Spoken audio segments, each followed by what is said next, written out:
My sister screamed, "You're making my kids homeless." I looked around at the relatives she'd brought to shame me, then replied, "If you care so much, one of you can give her your house. Mine isn't available. I'm 30 years old, and if you'd asked me a year ago who in my family hated me the most, I wouldn't have hesitated for a second. My stepsister, Vanessa. She's 31 now, and she spent more than 20 years making sure everyone knew I was never her real brother. The funny thing is, she only started calling me family when she wanted my house. My mom married my stepdad, Richard, when I was 8. Richard had one daughter, Vanessa, who was a year older than me. I remember being genuinely excited because I'd always wanted an older sibling. My biological father had died when I was 3, so when Mom told me I'd finally have a dad and a sister, I thought my life was about to get a lot better. Instead, it turned into something completely different. On the day our parents got married, I walked over to Vanessa with a little gift I'd bought using birthday money I'd been saving for months. It was just a small friendship bracelet with both our initials engraved on it. Nothing expensive. But to an 8-year-old, it felt important. She looked at it for about 2 seconds before handing it back and saying, "I'm not your sister.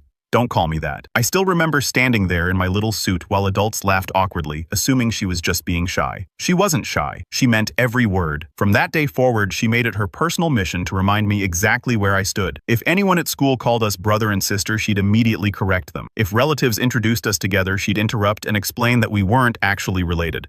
Whenever friends came over, she'd tell them I was just my dad's wife's kid. She never once introduced me as her brother.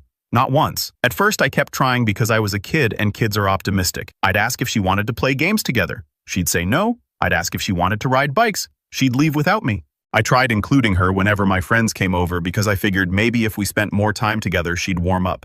Instead, she'd tell my friends embarrassing stories that weren't even true just to make them laugh at me. She once convinced half my 5th grade class that I'd cried because I lost a spelling bee. I'd never even entered one. Another time, she told everyone I'd wet the bed until I was 10. Again, completely made up. She loved creating stories because she knew people rarely bothered checking whether they were true. Richard corrected her occasionally, but never in a way that mattered. He'd say things like, "Be nice to your brother," and she'd immediately answer, "He's not my brother." Richard would sigh, tell her to stop arguing, and that would be the end of it. There were never consequences. My mom always told me Vanessa was still adjusting to the divorce and needed patience. Apparently, patience lasted well over 2 decades. Things got worse after my younger half-sister, Emma, was born. Vanessa adored Emma because they shared the same father. She'd constantly tell Emma that she had one real sister and one fake brother. Emma was too young to understand, but hearing those words over and over eventually confused her enough that she started asking why Vanessa hated me. Even then, nobody truly addressed the problem. Everyone just wanted peace. I learned pretty quickly that in our house, keeping Vanessa happy was more important than holding her accountable, so I stopped trying. By the time I reached high school, we barely spoke unless we absolutely had to. She went to parties while I spent weekends working at a hardware store. I saved every paycheck because I wanted out of that house as soon as possible. Vanessa laughed whenever she saw me working overtime. She used to tell me I was wasting my youth while she was actually enjoying life. Maybe she was right. I didn't have the exciting teenage years she did. I didn't travel. I didn't buy expensive clothes. I didn't finance new cars I couldn't afford. I worked, studied, and saved. After graduation, I earned a scholarship to study mechanical engineering at a state university. I worked nights, graduated with very little debt, landed a good job designing manufacturing equipment, and slowly built a career. I wasn't rich, but I was financially stable before I turned 30. More importantly, I stayed out of debt. Every raise went into savings. Every bonus went toward a future down payment. 4 years ago, I finally bought my first house. It wasn't huge. 3 bedrooms, 1 office, a decent backyard, and a garage that needed work. It was older than most homes in the neighborhood, but it had solid bones. I spent almost every weekend renovating it myself. I replaced flooring, remodeled the kitchen, repainted every room, landscaped the yard, and even rebuilt the deck with help from a coworker. By the time I finished, it looked nothing like the house I'd purchased. I was proud of every inch because I'd earned every inch. Meanwhile, Vanessa's life went in the opposite direction. She married a guy named Kyle, who made decent money running a small roofing company. Together, they earned enough to live comfortably, but comfortable apparently wasn't enough. They leased luxury SUVs, financed expensive furniture, took vacations every summer, and constantly posted pictures online about living their best life. Every Christmas, she'd show off designer handbags.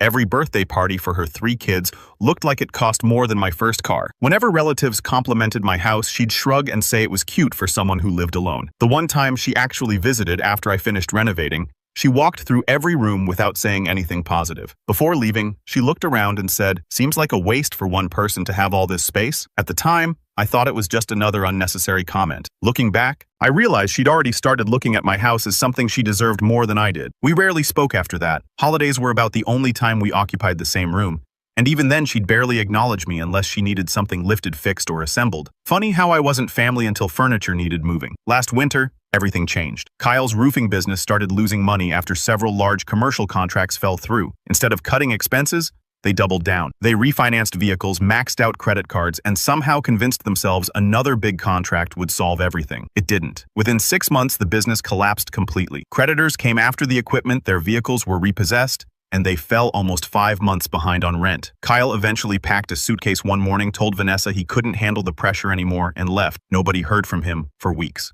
Vanessa suddenly found herself unemployed with 3 children and nowhere to go after the landlord finalized the eviction. Naturally, she moved back into Richard and my mom's house. Unfortunately, that house only had 4 bedrooms. One belonged to my parents, one belonged to Emma, who was attending community college.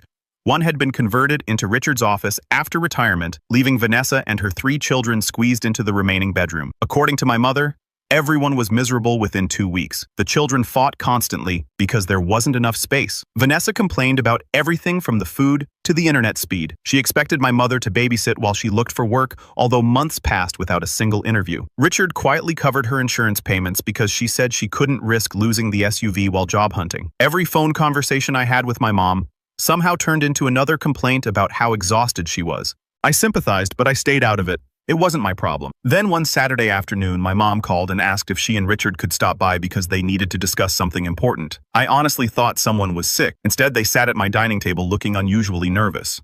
My mom couldn't even meet my eyes. Richard cleared his throat and finally said, "We've been thinking about Vanessa's situation." I nodded, but stayed quiet. He continued, "Your house has plenty of room." The second he said those words, I felt something sink in my stomach. I already knew exactly where the conversation was going, and I had a feeling it was about to change my relationship with my family forever. Richard leaned forward and folded his hands together like he was about to negotiate a business deal instead of asking me for an enormous favor. "Your mother and I were thinking that maybe Vanessa and the kids could stay here for a little while," he said, "just until she gets back on her feet."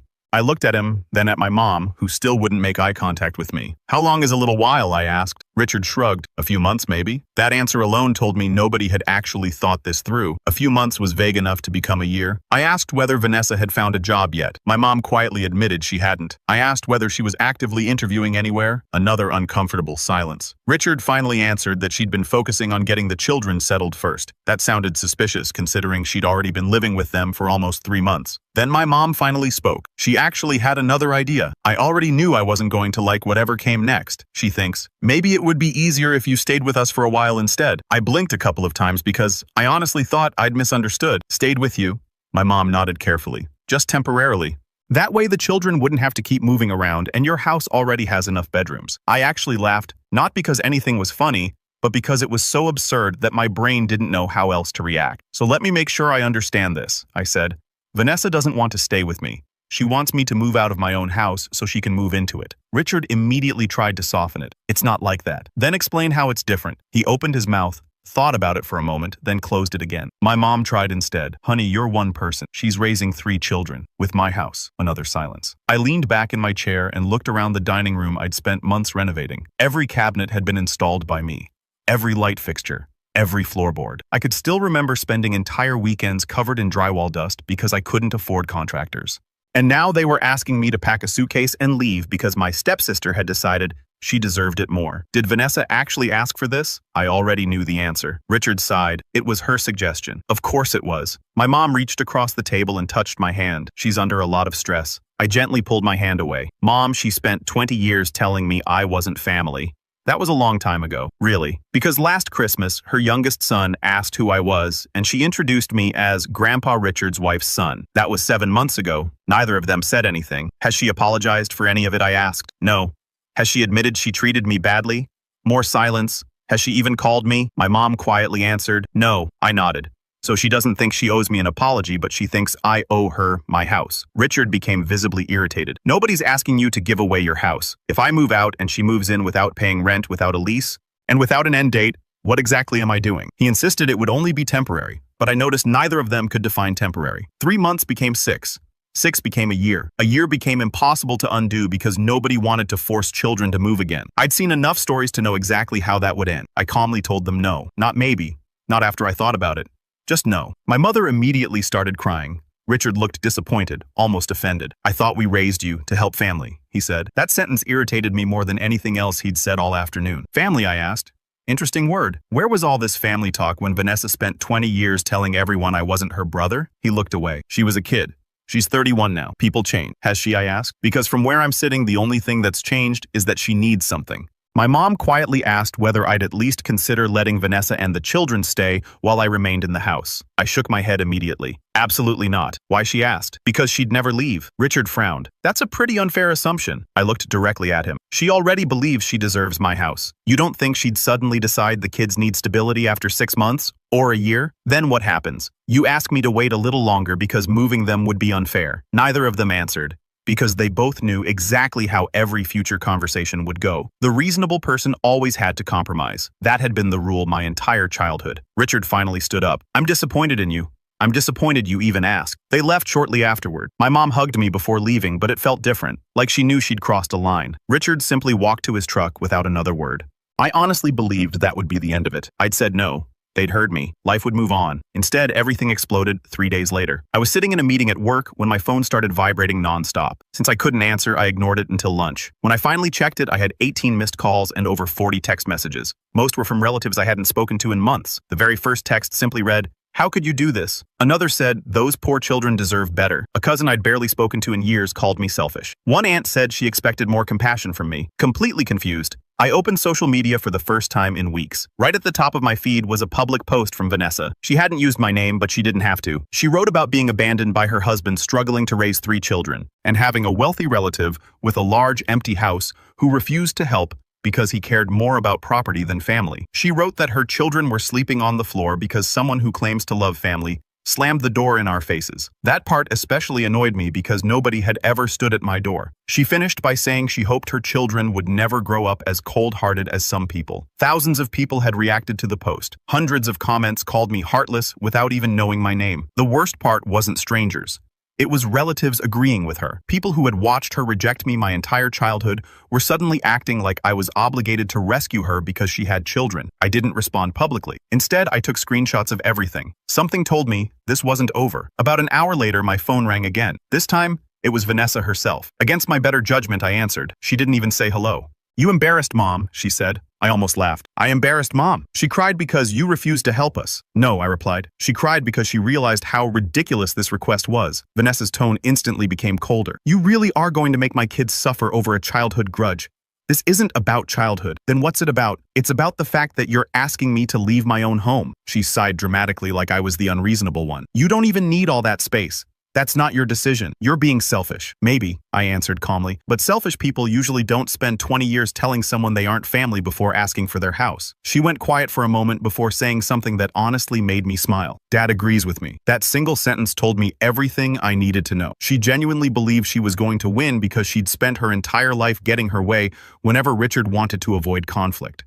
Unfortunately for her, I wasn't 8 years old anymore, and this wasn't his house to volunteer. I ended the call without another word because there was nothing left to say. If Vanessa honestly believed Richard agreeing with her was going to change my mind, she hadn't been paying attention to the last 15 years of my life. Richard could be disappointed all he wanted, but disappointment didn't put his name on my mortgage. I figured she'd spend a few days complaining before eventually accepting reality. I couldn't have been more wrong. The following Saturday, I was mowing my lawn when I noticed an SUV slowly pull into my driveway. Then another one. Then a pickup truck with a small utility trailer behind it. My stomach immediately tightened because I recognized Vanessa's vehicle. Before I could even turn off the mower, all 3 vehicles stopped, and people started climbing out carrying cardboard boxes. At first, I genuinely thought they were dropping off donations somewhere else on the street. Then Vanessa waved at me like we were old friends and shouted, "Perfect timing!" I shut off the mower and walked toward the driveway completely confused.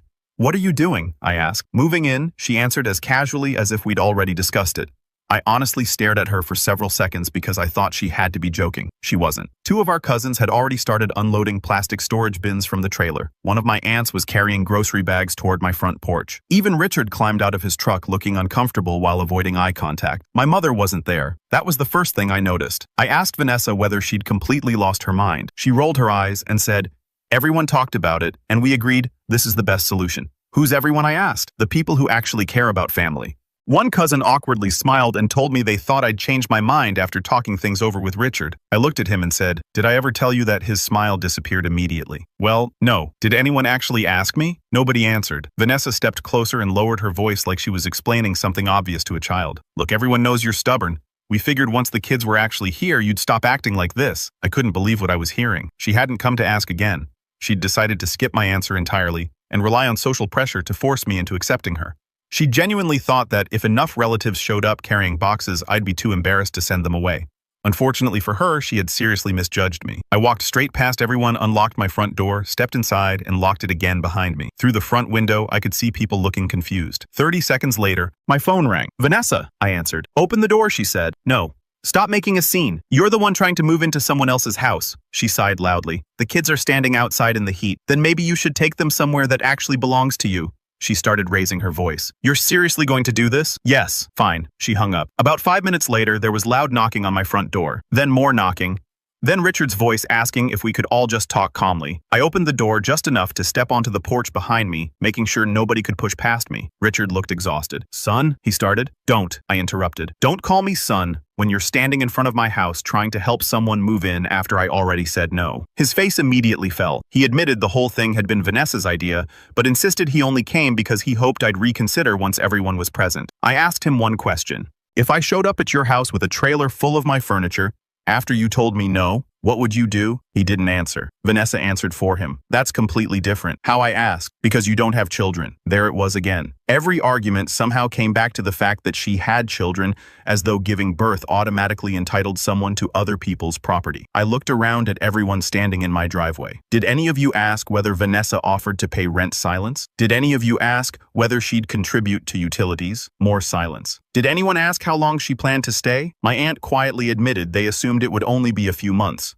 I turned toward Vanessa. "How long?" She crossed her arms. "Until I'm financially stable." "Which means however long that takes." 6 months. She shrugged. "Maybe a year?" Another shrug. "If necessary. 2 years?" She didn't answer. She didn't have to. Everyone else finally understood exactly what I'd understood from the beginning. There was no plan. There was no deadline. There was only the expectation that once she got inside, removing her would become my problem. I looked directly at my cousins. "You all helped carry boxes because you thought I had agreed." I didn't. I never agreed. I told my parents no 3 separate times. Vanessa knew that. Both of them immediately set the boxes back onto the trailer. One quietly apologized for getting involved. My aunt looked horrified. "Vanessa, is that true?" Vanessa became defensive almost instantly. "He's twisting everything I simply pulled out." My phone opened the text conversation I'd had with my mother days earlier and handed it to my aunt. The messages clearly showed my mother asking me to reconsider and me repeatedly refusing. There was no misunderstanding, no mixed signals, just a very clear no. My aunt read the messages, looked at Vanessa, then slowly handed my phone back without saying a word. One by one, relatives started putting everything back into the vehicles. Nobody argued anymore. Nobody told me to reconsider. They had all realized they'd been manipulated into participating in something they never would have agreed to if they'd known the truth. Vanessa completely lost control. She started yelling that everyone was abandoning her. She accused my cousins of being cowards. She accused me of humiliating her on purpose. She even blamed Richard for not acting like a father. That's when something happened I honestly never expected. Richard raised his voice louder than I had ever heard in my entire life. Enough. The entire driveway went silent. He looked directly at Vanessa and said, "He told us no. I should have respected that. This is over." She stared at him in complete disbelief. "You're taking his side?" Richard closed his eyes for a second before answering quietly. "I'm taking the side that's actually right." For the first time since I was 8 years old, he wasn't asking the reasonable person to give in just to keep the peace. Unfortunately, it had taken 3 decades and a driveway full of embarrassed relatives for him to finally get there. Vanessa looked around the driveway waiting for someone to defend her, but nobody did. My cousins quietly loaded the last few boxes back onto the trailer, while my aunt avoided looking at her altogether. Even the children had stopped talking because they could tell something serious had just happened. Richard stood there with his shoulders slumped, looking older than I had ever seen him. He didn't look angry anymore. He looked defeated. Vanessa wasn't used to hearing the word no, especially not from him. So instead of accepting it, she doubled down. She pointed at me and shouted that I had manipulated everyone against her. She claimed I'd been waiting years for the chance to get revenge because she'd never accepted me as a brother. I almost laughed at the irony. "You're right about one thing," I said. "You never accepted me as your brother. That's exactly why none of this makes sense." She frowned. I continued before she could interrupt. "For over 20 years, you told everyone I wasn't family. You corrected teachers. You corrected relatives. You corrected your own children whenever they accidentally called me Uncle Nathan. You made sure nobody thought we were brother and sister. Then the second you needed a free house, suddenly I'm family again. Which is it? She opened her mouth but couldn't answer. Am I your brother or not? I asked again. She looked away. That's what I thought. My mother finally arrived a few minutes later. She had been grocery shopping when Richard left with Vanessa, and judging by the expression on her face, she already knew something had gone terribly wrong. She walked straight toward me before anyone else and quietly asked whether I was okay. I told her I was fine, but that this could never happen again. She nodded immediately. Then, to my surprise, she turned toward everyone gathered in the driveway and admitted the truth. She said she had asked me to reconsider several times, but I had refused every single time. She admitted I had never led anyone to believe Vanessa could move in. Most importantly, she admitted giving Vanessa hope had been her mistake, not mine. Hearing my mother say that out loud changed the atmosphere completely. The last few relatives, who had still looked uncertain, immediately understood what had happened. Vanessa hadn't simply misunderstood my answer. She had ignored it because she believed enough public pressure would force me to change my mind. My oldest cousin shook his head and said, "Vanessa, you told us he'd agreed." She didn't deny it. Instead, she started crying. Real tears this time, not the frustrated kind she'd been producing earlier. For a brief moment, I actually felt sorry for her. Losing your husband, your home, and your financial security all within a few months would break most people.